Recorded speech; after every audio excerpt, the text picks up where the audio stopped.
Hello, today we're going to be reviewing Odin #1, written by Marguerite Bennett and James Tynion IV, with artwork by Letizia Catacini.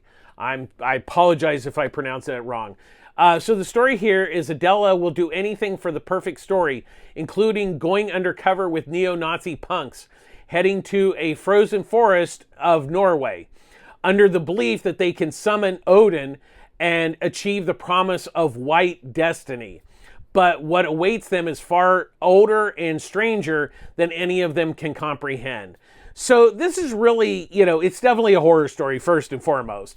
And what I found very interesting is that it's a double-sized first issue, or almost a double-sized first issue. So the first half is really kind of building things up with Adela. But what's interesting is I think it's such a slow burn at a certain point, kind of reading, that first half. It's like, it's not that it's bad or anything. It's just kind of like, okay, yeah, this is kind of interesting, Nazis bad, kind of thing. But once they get to the forest, I mean, it just goes off the rails, but like in a good way, not in in a crazy way, very much so, but it's nothing like you expect. And I think that's what makes it really fascinating.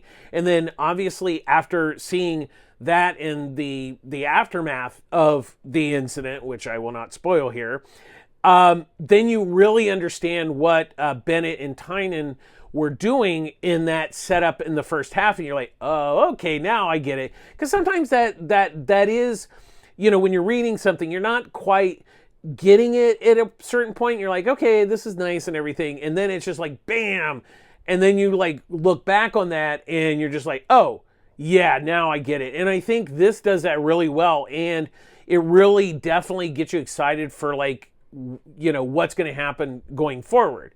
And I really did enjoy that. And Letizia's artwork is really, really just perfect, because a lot of it, especially that first half, is just kind of people talking and stuff. And, as an artist, you have to be able to get kind of those emotions, there's very subtle emotions across, and it's done very well here. And of course, when the chaos ensues, that's really when it just, like the art just explodes, all over the pages. And it's just really, I like this first issue. It's definitely like a great horror book, and I think if you're a fan of horror, then you're going to like it. So what did you think? Did I miss anything in the review? Make sure you subscribe so you don't miss any upcoming reviews, and thanks for watching. Bye-bye.